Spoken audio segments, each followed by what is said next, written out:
જય લગજણ મિત્રો, તો ફરી એકવાર સ્વાગત છે તમારું આપણે એક નવા વિડીયોમાં. અને આજે આપણે રાજસ્થાનની અંદર છીએ. આ રાજસ્થાનમાં આપણો ચોથો દિવસ છે અને અત્યારે આપણે જેસલમેરની અંદર છીએ અને આપણે આજે જેસલમેરમાં ફરવા જવાનું છે. જેસલમેરની અંદર ઘણી બધી ઐતિહાસિક વસ્તુની આપણે મુલાકાત કરવા માટે જવાની છે. તો વિડીયોમાં છેલ્લે સુધી બનાવી રહેજો. જો અત્યારે આપણે હોટેલેથી ચેકિંગ કરવાનો ટાઈમ થઈ ગયો છે, બધા લોકો તૈયાર થઈ ગયા છે. અહીંથી આપણે પહેલાં તો રાજાનો જે કિલ્લો છે એ જોવા જવાનો છે, ત્યાર પછી ધીમે ધીમે બીજી વસ્તુની મુલાકાત કરશું. તો વિડીયોમાં છેલ્લે સુધી બનાવી રહેજો. જો વિડીયો પસંદ આવે તો લાઈક કરજો, નવા હોય તો સબસ્ક્રાઈબ કરજો. બાકી મળશું આગળના પાર્ટમાં. તો હોટેલથી આપણે ચેકઆઉટ કરી લીધું છે અને જો આપણે અહીંયા જેસલમેરની જે બજાર છે એમાં હાલવા નીકળી ગયા છીએ. અને સામે ઉપર કિલ્લો છે, તમે જોઈ શકતા હશો, દેખાતો હશે કિલ્લો. અને કિલ્લામાં અત્યારે પણ માણસો રહે છે, લગભગ 5000 જેટલા લોકો એ કિલ્લાની અંદર રહે છે. તો બિના રહેજો વિડીયોમાં, આપણે જઈશું ઉપર સુધી. અને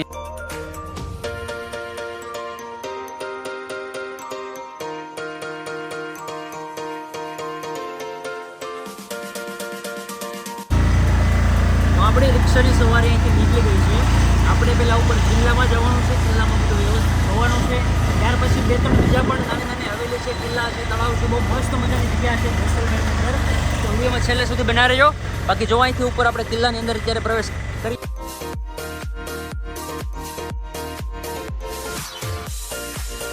અહીંયા ઉપર તમને જે દેખાય છે એ રાજાનો મહેલ છે અને અત્યારે પણ ત્યાં માણસો રહે છે, કારણ કે મહેલની અંદર પણ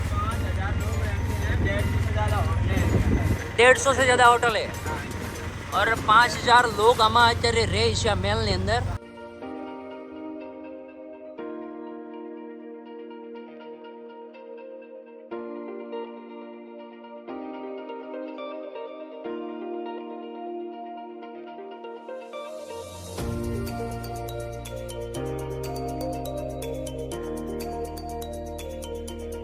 તો અત્યારે આપણે જે રાજસ્થાન જેસલમેર છે એમના જે રાજા અને રાણીનો જે મહેલ છે એ તમને પાછળ દેખાતો હશે.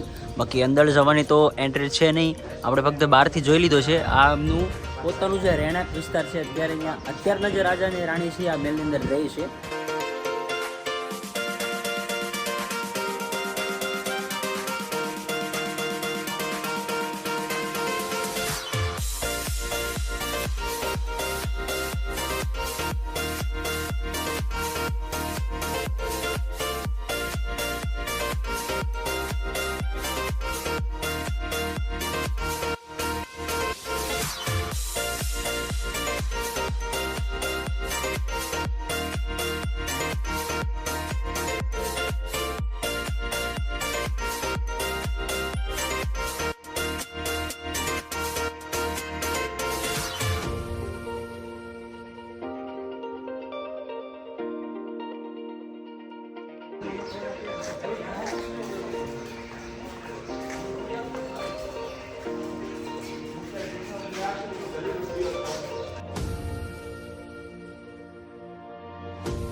બાકી આ બધું રાજાની જે જૂના જમાનાની વસ્તુ હતી, જેમાં રાજા મહારાજા બેસતા હોય, આરામ કરતા હોય. પછી એમાં રેડિયો આવી જાય, પંખો આવી જાય. પહેલાંના સમયમાં પણ જે પંખા હતા એ પણ અહીંયા મૂકેલું છે. ત્યાર પછી ટાઈપ રાઇટર જે લખવાનું મશીન આવે એ પણ અહીંયા મૂકેલું છે. અને આમાં કાંઈ પણ સહી સિક્કા કરવાના હોય તો એ બધી વસ્તુ છે. અને આ જે વસ્તુ છે પહેલાંના મહારાજાઓના સમયમાં જે તાળા હતા એ તાળા અને એમની ચાવી છે. જો વીંછી આકારના તાળા, ડેડકા આકારના તાળા, માછલી આકારના તાળા, સિંહ આકારના તાળા, ઊંટ આકારના તાળા, આ બધા તાળા અને એમની ચાવી છે. જૂના સમયમાં મહારાજાઓ જે યુઝ કરતા હતા એ બધી વસ્તુ છે. જો આ તિજોરીનો તાળો છે. પહેલાંના સમયમાં જે ઘડિયાળ હતી એ ઘડિયાળ જો આ રીતે કંઈક હતી. ત્યાર પછી ટેલિફોન, જૂના જમાનાના ટેલિફોન અહીંયા મૂકેલા છે. અને આ હવેલીની અંદર જૂના જમાનાની તમામ વસ્તુ, ખુરશી, પછી આ ટેબલ પંખો છે, જોઈ શકો છો. ત્યાર પછી ટાઈપરાઇટર છે અને ઘણી બધી જોવાલાયક વસ્તુ છે. પહેલાંના જે કપડાં હતા, અહીંયા રાજસ્થાનના ફેમસ કપડાં હોય એ બધા કપડાં, સાડીઓ. જો પહેલાંનો પોશાક જે મારવાડી લોકો પોશાક પહેરતા રાજા મહારાજાના સમયમાં, એ ઘરેણા સાથે આખો પોશાક અહીંયા મૂકેલો છે. અને હવેલી બહુ જોવાલાયક છે અને બહુ મજા આવે એવી છે. અને પહેલાંની સાયકલ તમને બતાવી દઉં કે જો આવી રીતે પહેલાં સાયકલ હતી. બહુ જૂના સમયમાં જે 80-90 વર્ષના લોકો એમને તમે બતાવશો તો એ ઓળખી જશે સાયકલ છે, બત્તી છે. ત્યાર પછી ચૂલો જગાવવાનું જે આવે. જો મહારાણીનો જે તૈયાર થવાની મેકઅપની વસ્તુ હતી, ત્યાર પછી જે અરીસો યુઝ કરતા હતા, અરીસો એ બધી કપડાં બપડા બધી વસ્તુ છે. અને જો પહેલાંનો જૂનવાણી પોશાક પણ અહીંયા ટીંગાડેલો છે. અને સિલાઈ કામ માટેનો જે સંજો આવે એ પણ તમે જોઈ શકતા હશો. બહુ મસ્ત મસ્ત વસ્તુ છે. હવે આ નાની નાની સિલાઈ કરવા માટે નાનું નાનું કંઈક વસ્તુ હોઈ શકે. બાકી બહુ જૂની અને જૂનવાણી વસ્તુ અહીંયા તમને જોવા મળશે. ત્યાર પછી બીજા ભાગમાં તમે જુઓ, નાનો એવો ઝૂલો છે, પારણીઓ છે, નાના છોકરાઓ માટે સાયકલ છે, મહારાજાનો બેડ છે. પછી ચોકઠાબાજી રમતા ને જે પહેલાંના મહારાજાઓ, એ ચોકઠાબાજી પણ અહીંયા છે. અહીંયા ગીત સાંભળવાનું છે, ટ્રોલી છે.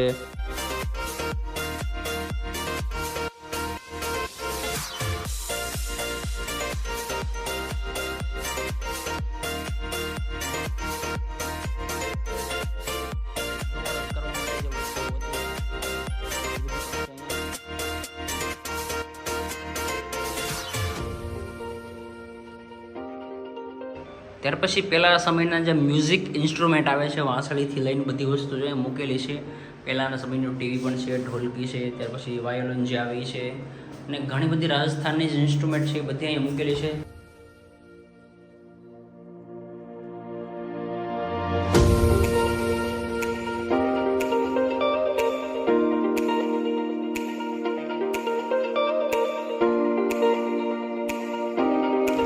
ઓકે છે. આ જે હવેલી છે, હવેલીની એકદમ સામેની ભાગમાં કિલ્લો છે. અને હવેલીની મુલાકાત કર્યા પછી આપણે આ કિલ્લામાં જવાનું છે. કિલ્લામાં પણ ઘણો બધો સમય રોકાશું. આપણે જોશું બધું કઈ કઈ વસ્તુ છે, તો વિડીયોમાં છેલ્લે સુધી બનાવી રહેજો. પહેલાંની જે જૂની વસ્તુ છે, જેમ કે ડાયનોસોર છે, એમની કંઈક અવશેષો હોય કે જૂના જીવો હોય, જો આ પથ્થરમાં બની ગયેલું છે આખું, કેમ કે ઘણા સમયથી જમીનમાં દટાયેલું હોય. અને આ જે છે ડાયનાસોરના ઈંડા છે. આજથી કરોડો વર્ષો પહેલાં ડાયનોસોર હતા, એમના ઈંડા છે. અને એ પણ પથ્થર આખું થઈ ગયું છે.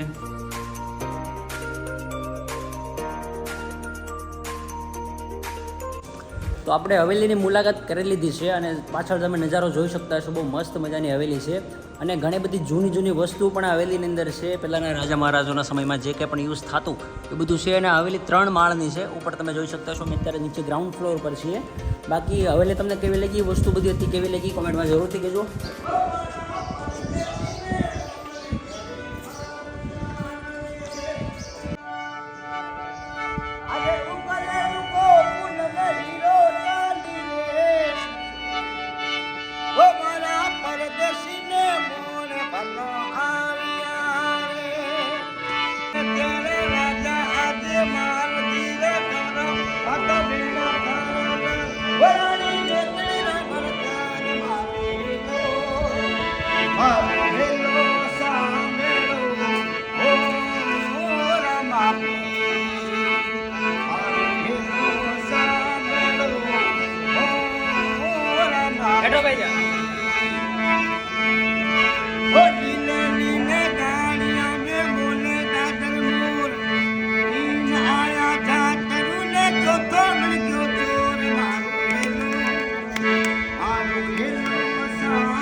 જેસલમેરના મહારાજાનો જે કિલ્લો છે, જે આખું નગર જે કિલ્લામાં રહે છે, એ કિલ્લાની અંદર આપણે આવી ગયા છીએ.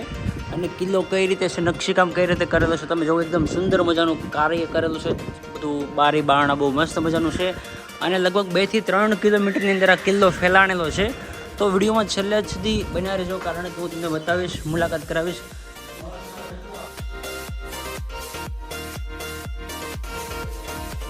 અને આ જગ્યા ઉપર જો પહેલાંના રાજા મહારાજાના સમયમાં અહીંયા તેલ અથવા લોટ દળાવવાનું પણ હોઈ શકે છે. અને જો જે ઊંટે નીચે બેઠો છે પહેલાંના સમયનો.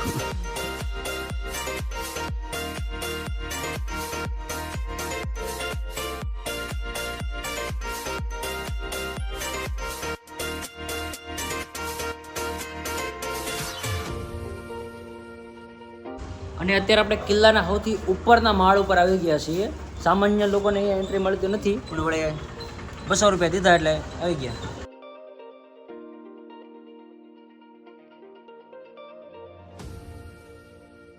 પહેલાંની જે મૂર્તિ હતી, જે નકશીકામ કરેલું છે, એ પણ આ મ્યુઝિયમમાં મૂકેલું છે. તો આ આખો જેસલમેરનો નકશો છે, આખું જે નગર છે એનો નકશો છે. અને અહીંયા જો અહીંયા રાજપૂત માણસો રહે છે, અહીંયા બ્રાહ્મણ માણસો રહે છે. અને આ એમનો મેઇન એન્ટ્રી ગેટ છે. અને અત્યારે અમે જો આ જગ્યા ઉપર અહીંયા ઊભા છીએ, આ જે જગ્યા છે રાણીનો મહેલ છે. અને ત્યાંથી આખું નગર દેખાય છે. અને બહુ મસ્ત મજાનો મેપ છે બનાવેલો. તો આપણે અત્યારે મહેલના એ ભાગમાં આવી ગયા છીએ કે એકદમ હાવે હાવ ટોચ ઉપર. અને આ જગ્યાએ કોઈ પણ માણસને એન્ટ્રી નથી, કારણ કે બહુ ખાસ જગ્યા છે. પણ આપણો થોડુંક મિત્ર છે, એના લીધે આપણે લોકો અહીંયા આવી ગયા. અને જો અહીંથી આખું સિટી તમને દેખાતું હશે.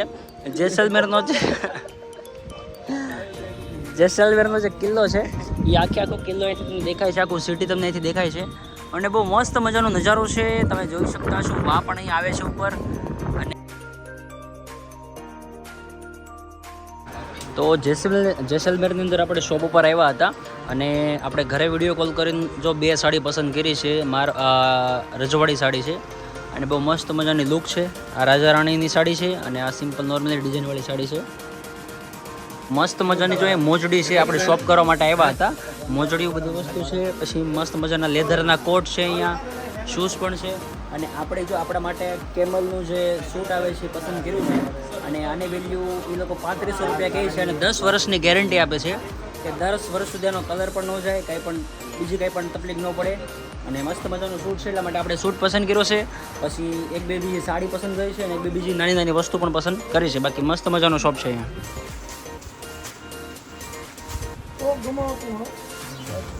દુકાનમાંથી આપણે નીકળી ગયા છે અને ₹7,000 રૂપિયાનો સામાન લીધો છે, જેમાં 2-3 સાડી છે, એક આપણું જેકેટ છે. અને અમારા ભાવેશભાઈએ પણ ₹3,000ની ખરીદી કરી નાખી છે. ટોટલી આ દુકાનમાંથી આપણે 10,000 રૂપિયાનો સામાન લઈને નીકળી ગયા છીએ. અને હવે ફક્ત 1-2 જગ્યાની મુલાકાત કરવાની છે. અને પછી આપણે ટ્રેનમાં બેસીને અહીંથી નીકળવાનું છે અમદાવાદ જવા માટે. તો જેસલમેરની બાજુમાં જે તળાવ છે, એ જેસલમેર ગામ સિટીની અંદર, એ તળાવમાં આપણે આવી ગયા છે. મસ્ત મજાનું લેક છે. અને અમે બેહવા આવ્યા હતા, તો હોટલવાળા ભાઈ એવું કીધું કે આમનામ નહીં બેહવાનું. એટલે જોવા 50 વાળી ચા હો ભાઈ. હા, બાકી સાંભળવાનું કોઈનું નહીં. 50 રૂપિયા દેવામાં કંઈ ફેર ન પડી જાય. 50 રૂપિયાની એક ચા એટલે 600-300 રૂપિયાની લીધી. બાકી બેસવાનું તો અહીંયા જ છે. અહીંયા જ વાંધો છે. તો આપણે જે જેસલમેરનું જે તળાવ છે, કિલ્લાની પાછળના ભાગમાં, એ તળાવ પાસે ઉપર આવી ગયા છે. કિલ્લાથી લગભગ 2 કિલોમીટર દૂર છે. અને જો તળાવની અંદર આવી રીતે અલગ અલગ વ્યવસ્થા કરેલી છે. બહુ મસ્ત મજાનો લુક છે. સારા આવે છે, પણ અંદર પાણીમાં કંઈ જવે એવું છે નહીં.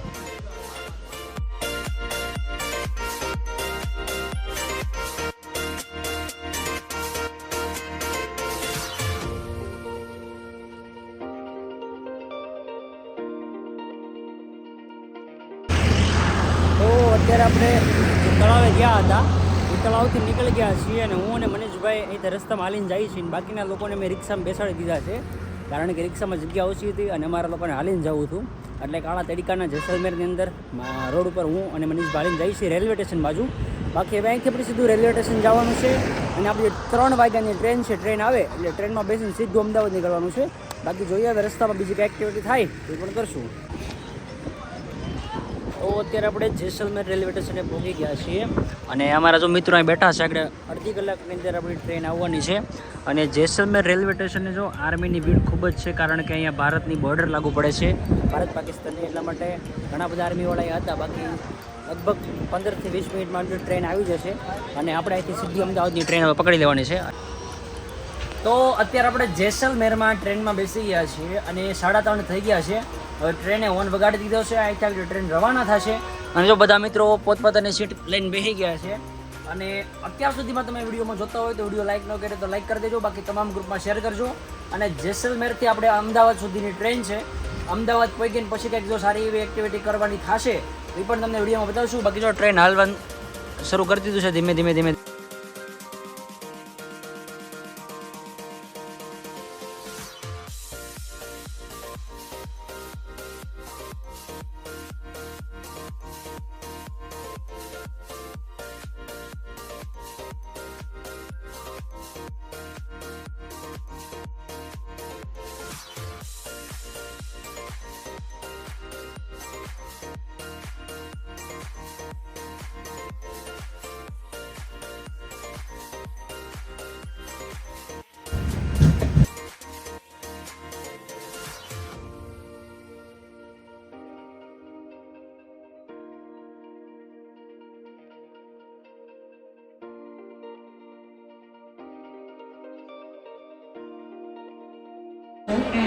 તો ફાઇનલી આપણે જોધપુર પહોંચી ગયા છીએ અને જોધપુરના એક સ્ટેશન પહેલાં અમારા ભાઈ જે હતા એ નીચે કંઈક વસ્તુ લેવા ગયા હતા એટલા માટે ડબ્બો મિસ કરી ગયા હતા અને અમારી ટ્રેન હાલવા મળી હતી તો ભાઈ વળી દોડીને આ છેલ્લા ડબ્બામાં બેસી ગયા અને જોધપુરનું સ્ટેશન આવ્યું એટલે પાછા પગે જો પલ્લી ગયો છે દોડી દોડી અને બધાને તો એમ જ હતું કે ભાઈ હવે આપણી વારે સૈન્ય અને આમ બધા નીકળી જાઉં પાણી હોવારું નીકળી જા હા અને અમે લોકો તો નીકળી ગયા હતા કારણ કે ટ્રેનમાં તો અમે તો બેઠેલા હતા એ એકલો જ બેઠે હતો અને અત્યારે જોધપુરમાંથી મસ્ત બધી વસ્તુ લઈને અને 9 વાગી ગયા છે હવે લગભગ સવારના 5 વાગ્યા આજુબાજુ આપણને અમદાવાદ પકડી દેશે એવું કહે છે